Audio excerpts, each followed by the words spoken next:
رحت النهارده عشان اجرب عربيه برجر اسمها دراجون، بس ده مش اي برجر، ده مشوي على الفحم ومحشي جبنه شيدر. هما موجودين في اخر مكرم عبيد بعد معهد الألسن على طول عند قهوه جده. وما تقلقش مش هتوه، الريحه كده كده هتوصلك. المميز عندهم انهم بيعملوا كفته على الفحم وحواوشي، والبرجر عندهم بيف وتشيكن، وسعره بيبدأ من 45 جنيه واغلى حاجه ب 60 جنيه.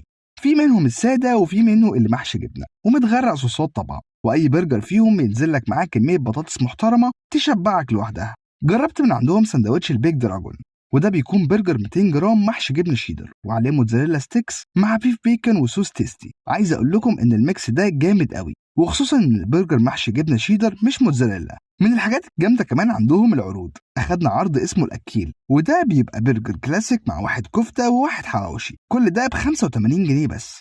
حقيقي قيمة هايلة مقابل السعر، وعشان كده بحب عربيات الأكل جدا. البرجر كده كده جامد والحواوشي كان حلو، بس الكفتة كانت أحلى. يعني لو مش طالبة معاك برجر اطلب من عندهم كفتة هتعجبك قوي. غير العروض الجامدة اللي عندهم، لو اشتريت من عندهم مرة واحدة بتاخد كارت خصم 10% تستفاد بيه المرة اللي بعدها. اعمل سيف للفيديو ومنشن صاحبك اللي هيروح معاك، وما تنساش تعمل لي فولو عشان هقولك أماكن الأكل الجامدة فين.